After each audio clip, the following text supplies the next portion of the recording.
Kia ora te whānau e te karaiti. My voice is a bit scratchy because I spent yesterday with Jenny and Linda at a marae, among other things, learning to haka, to welcome people in, giving it all, and now it's not COVID, it's foolishness of overdoing it, caught up in the moment. Thanks for having your star. Excellent. Hey, so in line with that, he aha te marama. What's the month? He mahuru reo. It is September, which is apparently Maori month. He aha te wiki. What's the week?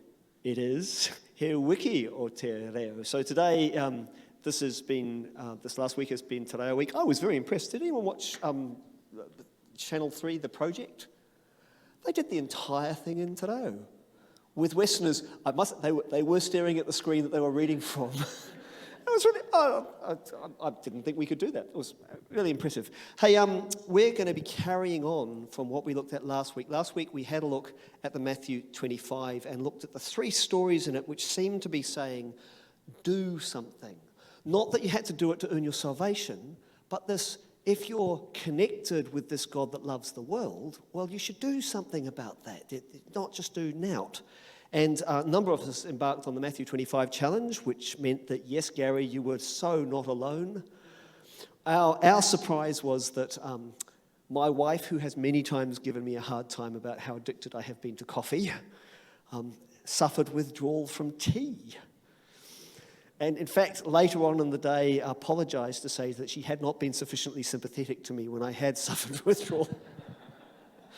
And then there was that brief moment that reveals in our culture how obsessed with thinness we are when you're trying to sleep on the floor and you think, I could do with more padding. We spend the rest of our lives going, no more padding. Why would you do something like that? Well, I never forget hearing Justin Duckworth say, people get disillusioned because they have illusions. It's quite a nice line. We get disillusioned because we had illusions. We thought the world was this way, and then we discover it isn't. A part of the Matthew 25 challenge was trying to give us some things that remind us that what we see and experience in our neck of the world is not the whole world. We tend to think it is because it's our everyday experience, but actually the real world, the world that God is alive and working in and desperately loves, is much more than that and sometimes different. So an experience of giving up in a culture like ours, which loves comfort, just reminds us that this is not everyone's experience. The experience of lying awake at night uncomfortably suddenly makes you think, actually, there's a whole bunch of people in this world living this way, which most of the time we don't see. Which is one of the great things about having agencies like World Vision, people who have made it their business to try and connect us with the real world that is not right at our doorstep, the one we can't see, and encourage us to make a difference. And last week we talked about how if you're going to try and do that, you have to partner with people, because once we get outside our world, we don't really know what we're doing. There's so much to a native culture. So this morning, Philip Sapsford, who's been working at World Vision for 8 years, and we have this astonishing coincidence that it's both of our birthdays today. So happy birthday, Phil. Every day, every year, we say happy birthday to each other. Is your mic on? It is. It is. Excellent. So I'm thrilled to have you here. I'll give you advance notice. There will be an opportunity to sponsor a child today. Stop it. At a World Vision event. It's remotely possible. This is crazy. But Phil's going to give us a bit of background and fill us in on a bit on World Vision. Thank you very much, Colin. Cheers. Morena koutou. I quickly wrote down a few notes because I didn't want to be outdone by Gary. Ko opuki tōku maunga. Ko hakateri tōku awa. Ko Captain Cook tōku waka. Ko Papanui Baptist tōku iwi. Ko Philip tōku ingoa. Nō reira, tēnā koutou, tēnā koutou, tēnā koutou katoa. So who can tell me where I'm from? apart from Isaac? Ashburton, well done. Who knows what Ōpuki is? What is it, Isaac? Mount Hutt. It's also the name of the hot pools up there, if anyone's been there and had the joy of taking on a second mortgage to pay for it. Sorry, that's a bit of humour there. And Hakatere is the Ashburton River, which may not be a bad fly fishing spot with only 11 sleeps to go, for those of us that are badly addicted like Gary and I. Would it be all right if I shifted this down the front? Yep. No, you've underestimated me, Philip. I'm an incredibly strong young man. And what's more, you've left the chocolates up here. So if I need sustenance partway through, I can always do that. Thank you very much, Colin, for inviting me here. I was going to say you all, but probably you guys wouldn't have if you knew who you're inviting. Colin did, and still invited me. To date, my favourite person at Parklands Baptist has been Linda, but I presume she's on the marae today. So I look forward to meeting others of you that can be my favourite people at Parklands Baptist. And I loved the pukeko on the opening slide. I thought that was a cool way. I don't know whether that's particularly Parklands. But yeah, it's neat to be here. And greeting to those online. I will try and remember you folks. And also, I just want to mention Isaac down the back there, who knows where Ōpuki is because he loves a bit of skiing. Isaac is the technical genius behind everything that's going to happen today. He is a fine young man. He went through Middleton Grange, some of you may have heard of that school, and was the top fundraiser for the famine almost every year he was at high school, and did an amazing job, raised a lot of money, and then became a famine ambassador, and so was able to head over to Malawi and see some of the work that World Vision does there. And so when I don't make sense during the course of this morning, you can go to Isaac afterwards and he'll give clarification. I believe he is single, and I think he'd make a great husband for someone, but that is largely irrelevant, and I didn't actually check my details, so before you make any advances, maybe you'd like to check the details yourself. So a little more about myself, which is one of my favourite topics. From the age of 5, I wanted to be a missionary in Africa, and I still haven't achieved it, but anyway. And so growing up, I've always just, Africa's just been really special to me, and I studied an agricultural science degree, and part of the reason for doing that was I wanted a job that was inside and outside, and I thought that would be a good combo. So I spent 4 years at Lincoln doing a 2-year degree. That was humour. And then I worked as a farm advisor in Greymouth for a couple of 3 years, and that's where I learned to fly fish, but I'll try not to talk about fly fishing. And then I spent 2 years in Tanzania with volunteer services abroad, working as a farm advisor over there. And what I realised pretty quickly was I didn't know the culture, I didn't know the language, and basically that 2 years I achieved very little. We all like to think we're saving the world, and I didn't. But what I learned was that if I were to go back, is what I'd want to do was go to a community.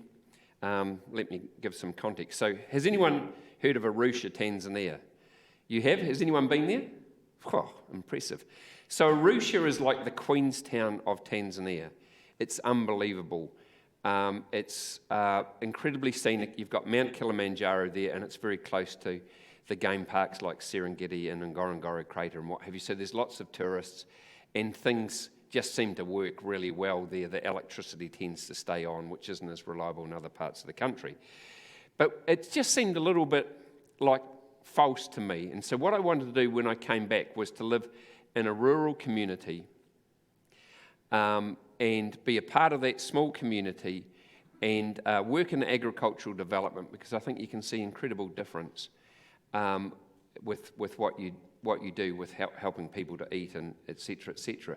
And I wanted to be a part of the local church. I didn't want to pastor it. I didn't want to be, anything like that. I just want to be a part of it because I see the local church as very important. Now, I've been working, as Colin said, for World Vision for about 8 years now. After a year or so, I realised, actually, that's what I do for a job. I'm now doing it as a fundraiser, and it's not me living in the community, but what World Vision does is we employ local people that, unlike me when I went, they already know the language, they already know the culture, they find it much easier to integrate than a Kiwi would, and they live incarnationally in the community, and they make a huge difference. And that's, I guess, a real joy for me, and it makes sense that maybe that's why I love my job so much, because I'm actually, achieving in some ways that goal I had as a 5-year-old and still sticks with me. So World Vision doesn't only work in Tanzania and Africa, we work all around the world, wherever the poorest of the poor are. And we don't just do agricultural development, we're involved in health and education and water and hygiene, etc. And we don't tend to start churches and pastor them or something like that. We tend to come in, be a part of the local church and support the church leadership. So in fact, they can do a better job. And one of the things I noticed when I lived in Tanzania was a lot of people that came in from overseas, whether it be from America, New Zealand or England or whatever, often they'd find a place like Arusha to live. They'd be sending their kids to high school in Nairobi or somewhere, and they had a nice swimming pool and a good setup, and they would want to stay with that project. And so often those projects were extended because the person running them wanted them to, rather than necessarily good development. But the great thing I love about World Vision is our projects, we start them with the end in mind. And we used to aim for 15 years, now we're trying to do it in 10 years, but working through the local people, the local leaders, empowering the community so that they have the keys, they have the hope, and they have a few tools to get them started. And so what we find is over our 15 years or something in a community, we achieve a hang of a lot. But if we go away and then come back, say 5 or 10 years later, what we would find is they're way better than when we left them rather than having regressed, because often poverty is a mindset that through the power of the Holy Spirit can be transformed, and once that takes place, people thrive. And that's what World Vision's based on. John 10:10, I came that you would have life and have it to the full. That doesn't mean I came that the sponsored children would have life and have it to the full. It's everyone in the community would. There you go, there's a big rave to get you started. Does that make sense? And as Colin said, I will open for questions a bit later if you can ever get me to shut up, which is very difficult. So let's read again. Who here actually did the Matthew 25 challenge? You can put your hand up even if you didn't do all the challenges. I know not everyone lasted the night. Thank you very much. And then who here also has done that series When Helping Hurts? I think maybe a small group did it or something. All right, so I expect outstanding questions from you people. Matthew 25, just reading a component of that. When the Son of Man comes in his glory and all the angels with him, he will sit on his glorious throne, and all the nations will be gathered before him, and he will separate the people one from another as a shepherd separates the sheep from the goats. He will put the sheep on his right and the goats on his left. Then the king will say to those on his right, and we're only going to read about those on the right today, come you who are blessed by my Father, take your inheritance, for the kingdom prepared for you since the creation of the world. For I was hungry, and you gave me something to eat. I was thirsty, and you gave me something to drink. I was a stranger, and you invited me in. I needed clothes, and you clothed me. I was sick, and you looked after me. I was in prison, and you came to visit me. Then the righteous will answer, Lord, when did we see you hungry and feed you, or thirsty and give you something to drink? When did we see you a stranger and invite you in, or needing clothes and clothe you? When did we see you sick or in prison and go to visit you? The king will reply, truly I tell you, whatever you did for the least of these, my brothers and sisters, you did for me. Most bizarre parable, isn't it? I don't know how many times I've done the Matthew 25 challenge or how many times I've read it, but every time I tend to get something different from it. And every now and then my clicker works, but this doesn't seem to be now or then.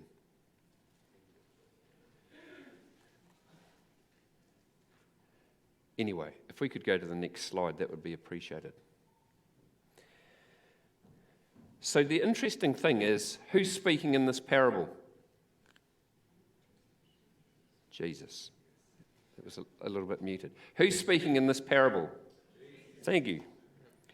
And what he says is, for I was hungry, I was thirsty, I was a stranger. It's intriguing, isn't it? You'd think Jesus being in heaven, or wherever he is, life would be perfect. And then he says, and that's why we get you to do the Matthew 25 challenge, of course, is it helps us build a bit of empathy along the way. But then he responds, whatever you did for one of the least of these, there we go, we are working, thank you. My brothers and sisters, you did for me. So not only does he feel the pain and the hunger, etc., of people in poverty, he feels the responses that anyone makes to the least of these. We have an amazing, empathetic, and amazing Saviour. So 3 things I want to emphasise today. 1 is champion parents. 2, Jesus affirms the dignity of everyone. But in Matthew 25, he calls the least of these his brothers and sisters. So he's elevating them and making sure that they know that they are loved. And then, as I've discussed, as concerns World Vision and the work we do, empowering development elevates the least so that they can thrive. So being a champion parent is what I would love to be, and there's no way I'm going to say I am, but needless to say, this is the whānau that means the most to me. I guess you pick which one is my wife. She is the most beautiful woman in the world in the front there wearing green. Beside me is my daughter Anna, and then it's Ben in the middle, and then Katie. Those 3 have left home, and Anna and Ben live in Christchurch. Katie's doing her 4th year at university in Wellington. She's actually home for the weekend. And then the special one at the front is Josh. Who's got a last-born? Who knows they get away with absolute murder? Well, that's Josh. We love him dearly. And it's quite funny. All the other 3, I've been quite happy for them to leave home. But now it's coming down to the last one. It's almost like it'd be good for him to hang around. World Vision estimates that as a result of COVID, 4 million extra girls will be sold into early marriage. Often we're talking girls as young as 12 years old being sold to a man many, many years older. And it's easy to judge, but let's think about this situation. I'm a father of 4, my wife and I. Imagine we were in Malawi and we've had 6 months of lockdown.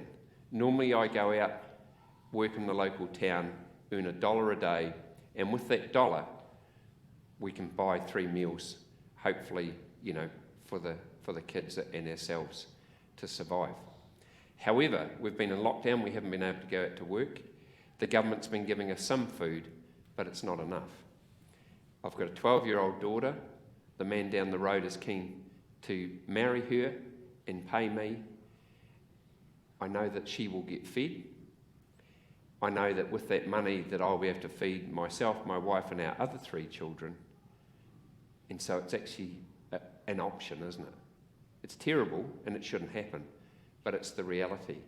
And that's the sort of difference, the sort of situation I'd love to make a difference in this world. Extreme poverty is halved over the last 25 years, so organisations like World Vision do make a difference. Unfortunately, it's got a whole lot worse due to COVID, and I believe that Matthew 25 and the Gospels, the whole Bible in fact, calls us to respond to that.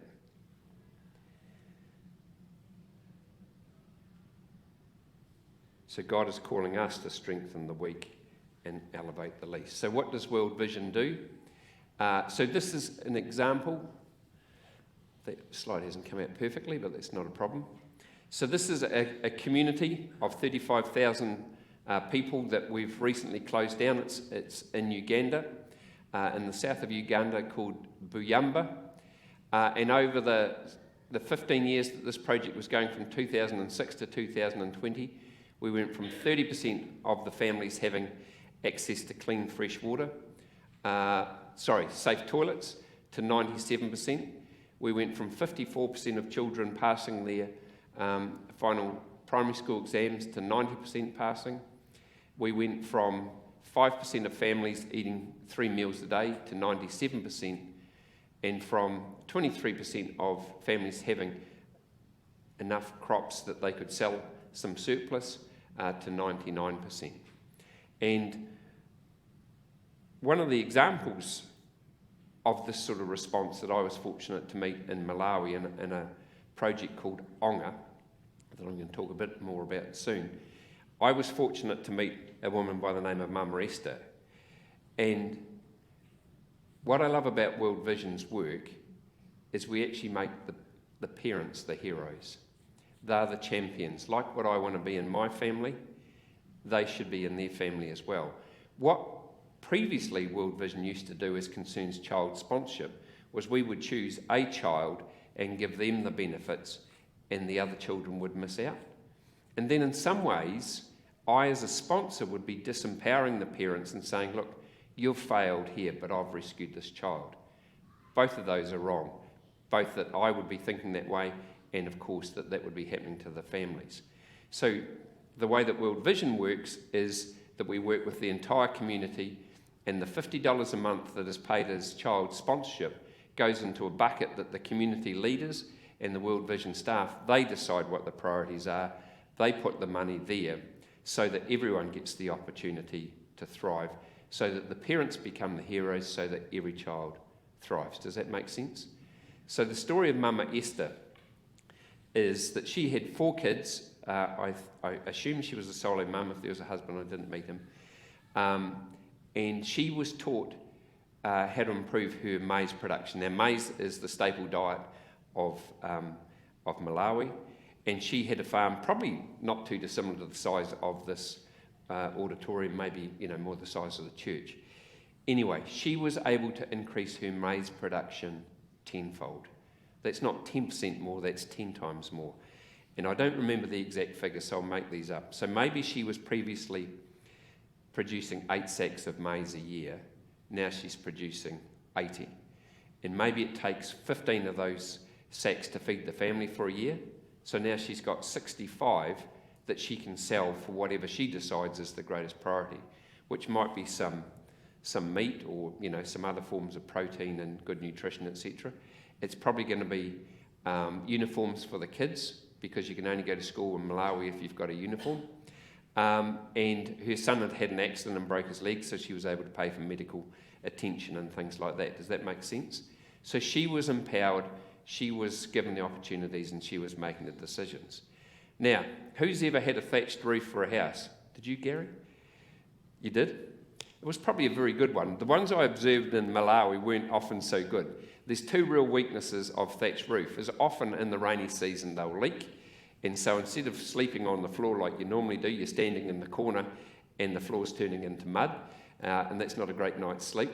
And then the other weakness, which the Kiwis particularly don't like, are called mice and snakes, and they sometimes like living in the thatch, and that's overrated. So with that extra maize that Mama Esther was able to grow, she was then able to sell it, and with that, for the first time ever, she put a corrugated iron roof on her house. Does that make sense? So she decided that was her priority. Now, it's been about 5 years since I've met her. Since then, she would have still been able to produce the extra maize, etc. So she might have decided to buy a cow or some goats and improve her farming and nutrition that way. She may have decided to buy solar power so that kids could do homework after 6 o'clock where it gets dark in the tropics. She might have been able to do, whatever she chose was the greatest priority. But that's making her the champion, and that's the way it should be. That she's the hero rather than the sponsor. Now, we do continue that sponsorship relationship because we are very hopeful that letter writing and praying that you do for your child and does make an incredible difference for the child, but we also hope that can make an incredible difference in us. A bit like the Matthew 25 challenge, it helps us just realise the reality of this world. Does anyone know this character here? I know Colin knows him. Anyone else? His name's Mark Grantham. Is it cerebral palsy that Mark has? Yes. So Mark was born with cerebral palsy, and he has spent all his adult life in a wheelchair. As you can see with his hands, he can't do a lot with them. But he still decided he's going to make a difference in this world. So for the last 20 years, Mark's been selling chocolate on a street in Newmarket in Auckland. And with the proceeds that he does from that fundraising, he sponsors 5 children. Some in India, some in Tanzania. Not only does he sponsor them, but he's actually been to visit them. So it took 2 people. His doctor as a friend went and took him, and one of his caregivers, and they'd carry his wheelchair through the little tight streets of India to meet his sponsored child. And it would have been quite an occasion because Mark, he's difficult to understand, and needless to say, wouldn't speak the local language. And he's also been to Tanzania to visit his sponsored children there. In his home, he has a room dedicated to storing the chocolate. And so far, he's sold 5 tonnes of chocolates. Whittaker's chocolate, I should add. That's amazing, isn't it? So he's not choosing just to let life happen to him. He's going out. He absolutely loves World Vision. It's almost a bit embarrassing.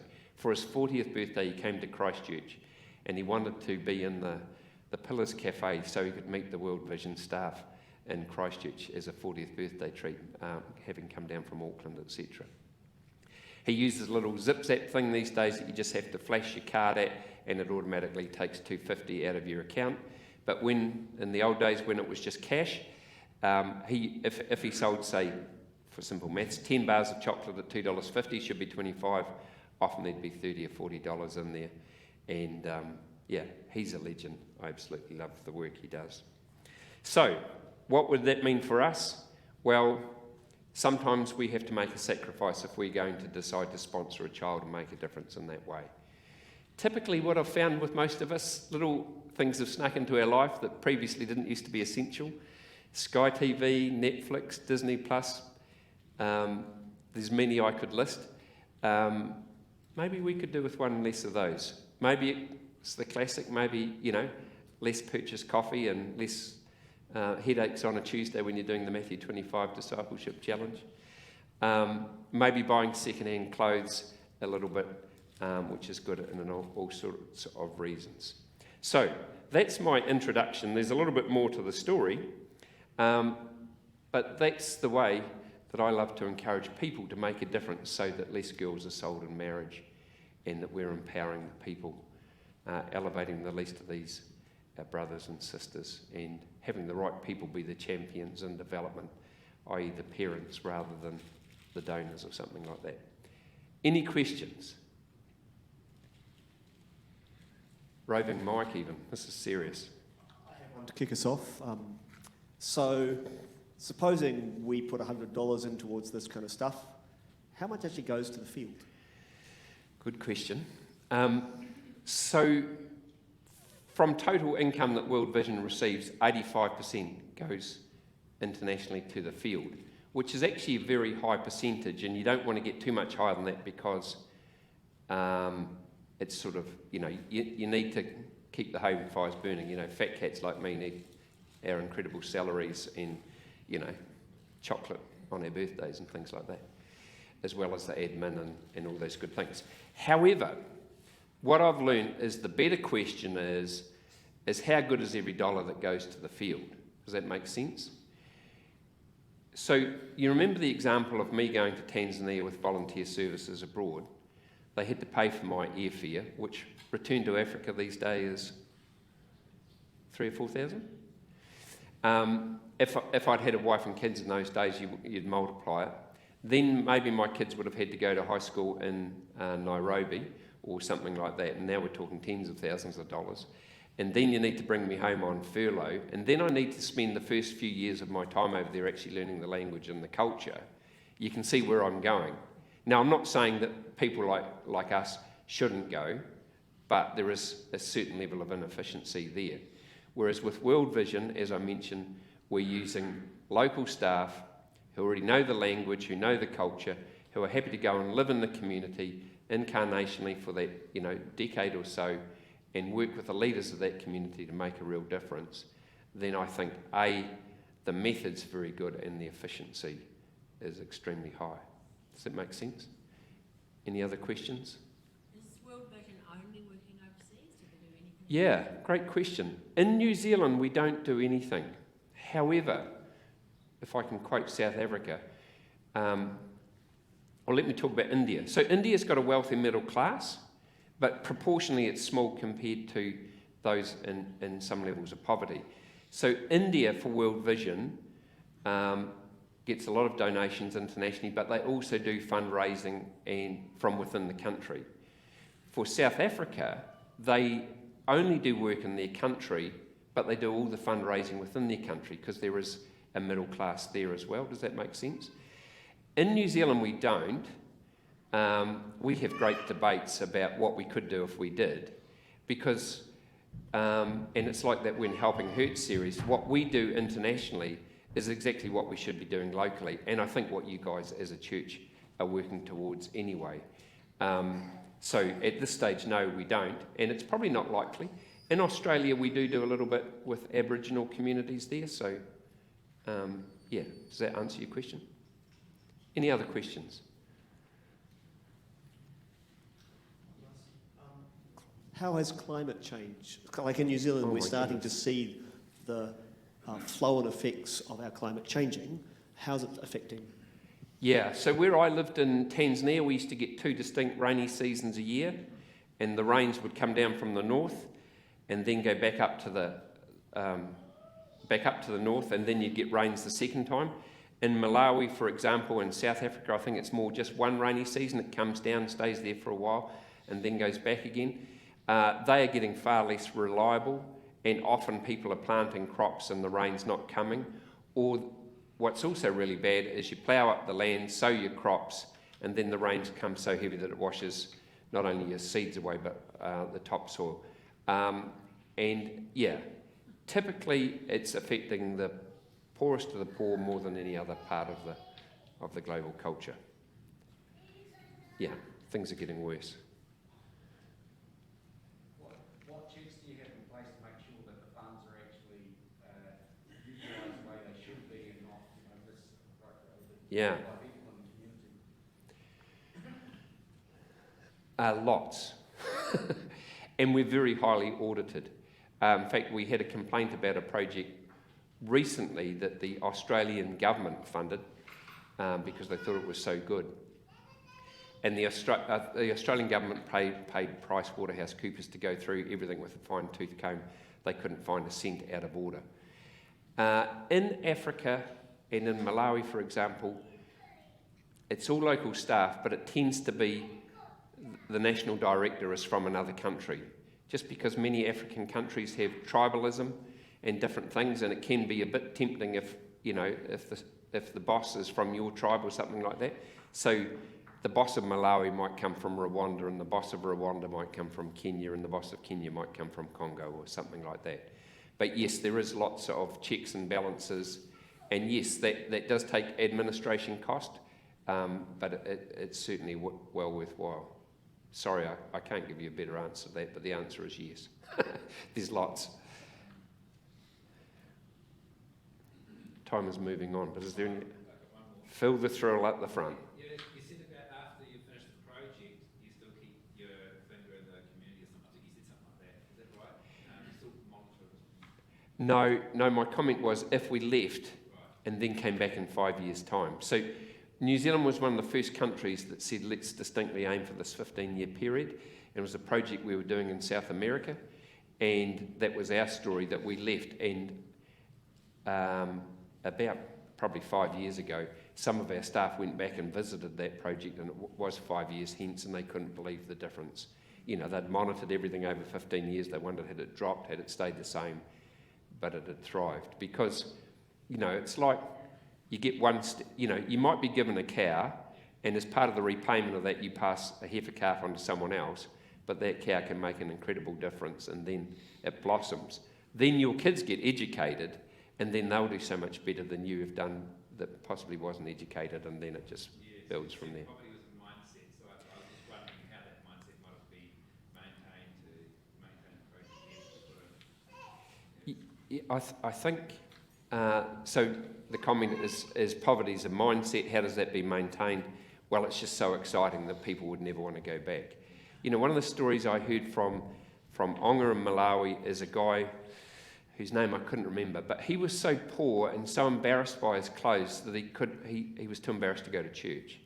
You know, that's the effect of poverty. Now, there's nothing wrong with him, nothing wrong with his mind, but he decided that he's too embarrassed to be a part of the community, and so he's excommunicating himself.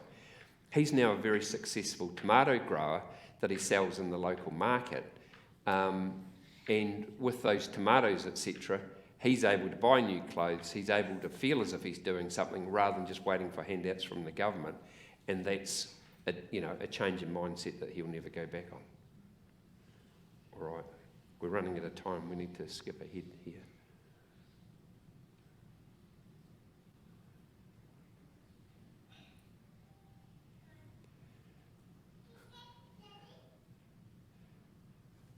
Oh, sorry, I'm using a different tool today and I'm pressing the wrong side of the button thinking it's going back.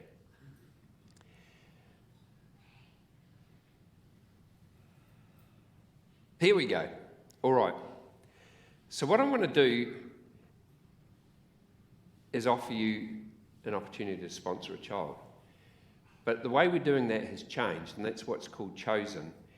And what we want to do is take you guys as a church community on a journey with this Onga community that I've mentioned in southern Malawi. Has anyone been to Malawi? So this is not far from Blantyre. It'd be like a 20-minute drive from Blantyre in the south there. And how we do it is demonstrated in this video here.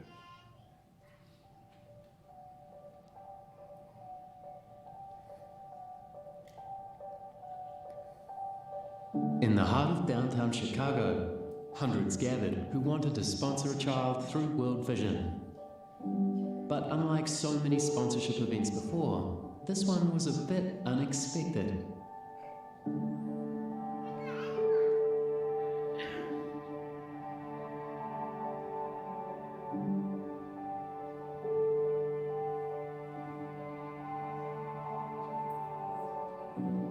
Instead of having people choose a kid from a set of photos, like sponsorship's been done for decades, we did something that we've never done before.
Now, the choice is theirs.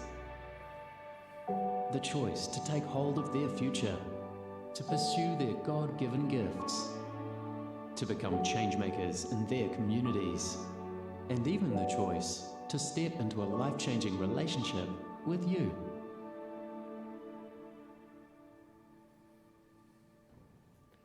Don't you love it? So what I've talked about is empowering development. This is all about empowering the children to initiate that relationship with us. And the reality is we in the West have too many choices. Who's got a child that's about to leave school and can't decide what they're going to do? We need to give up some choices. But the good thing is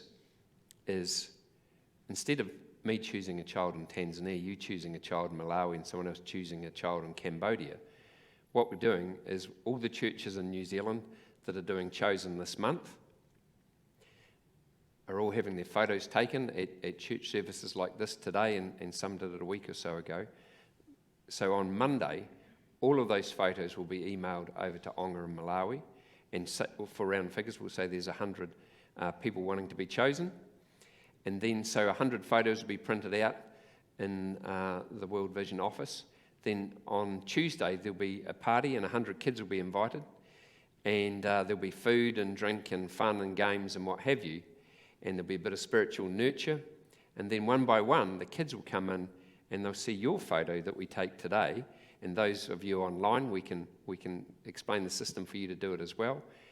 They'll see those photos, they'll hold that photo against their chest, have a photo taken of themselves, holding your photo from today. Then they'll write their first letter to you, it'll be translated, and then we'll take a photo of that. That all gets emailed back to our office in Auckland, gets printed out, and Isaac will be back next Sunday with all these envelopes, and you can find out who's chosen you. So I talked about empowering development. This is also incredibly empowering to the kids, and that relationship between you and your sponsored child that we really hope and trust can make a real difference as you encourage them in their education and their faith with Jesus, and to be all that God's called them to be. So not only do the kids get sponsored, they are empowered to choose their sponsor, and that empowers our relationship. Colin, can I hand it over to you for your thoughts? My thoughts are pretty simple and short. Look, the Matthew 25 thing, Jesus consistently highlights the lost, the least, and the last, the have-nots, and says, well, what are you doing about them? So I live with that. We all live with that. And for most of the time, we avert our gazes.